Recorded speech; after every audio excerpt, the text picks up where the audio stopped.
warrigun hey warrigun warran hey warrigun karra kore shammake bagageessan bagageenye Midiyaan keessan FIB TV'n hundeeffama isaa amajjii 26 bara 2020 irraa eegalee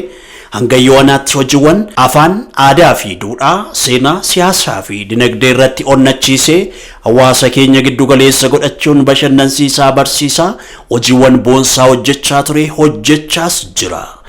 Ya jole kan jennenole ya jole kan jennenole ya jole marfata laaftoora naannoofne amma boolee biyya bulbulaa dur qamadiitu birqilaa arrammoo rooppilaatu irra shararaa ka jedhamu geenyeeti kan jirru gaa'e nangalaan jedhu namni osoo geenye falaan argatu namni faloon beekne ammas sadarkaa qulqullina saadaran dabaluun tamsaasa kallattiif idileen ayyaana hundeeffama isaa waggaa lammaffaa guraandhala 23 bara 2014 kabajuuf wayita jedhu gammachuu guddaatutti dhaga'ama. Dacheen keenya finxaalessaa margoraa soo haamamu bulchiinsa beebee tufaadhaa diigamee soo saamamu eeboona lagaa waraantee osoo gobaatti sindirtuu ulfaattus waanjoon garbummaa garuu har'a numa jirtu.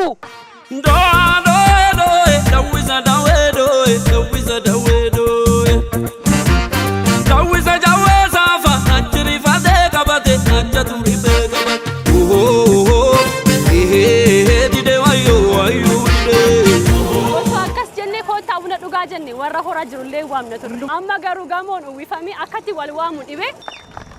taliilli qulqulluun burqituun kattaa gidduu dheebu baastuun lubbuu miliyoonota hedduu FIB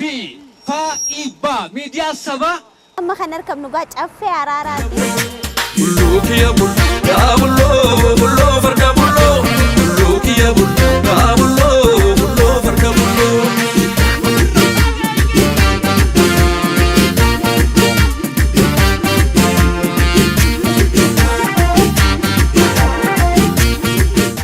imala FIB tin birbirsa gororra kaane gullalee keessa qaxxaamurraan amma moo diddiimtuutti argamna bulloo kiyya bulloo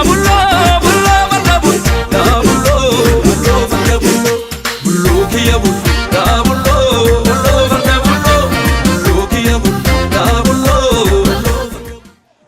qofaan adeemnu waliin hojjenna seenaa waliin akka eegalle walumaan gaaras baana walumaan laga ceenaa kanaafuu waan hunduma isaa keessaa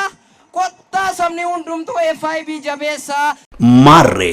isinis sagantaa miliyoononni foddaa TV FIB qofaan akkasumas miidiyaa hawaasaa FIB TV hordofan kana ispoonsira gochuun oomishaaf tajaajila keessan beeksifachuun bu'a qabeessa ta'uu barbaaddan lakkoofsa bilbilaa 0925232323 yookaan iimeelii keenya fibtvinfo@gmail.com nu quunnamuu dandeessu. FIB TV Media Oromo.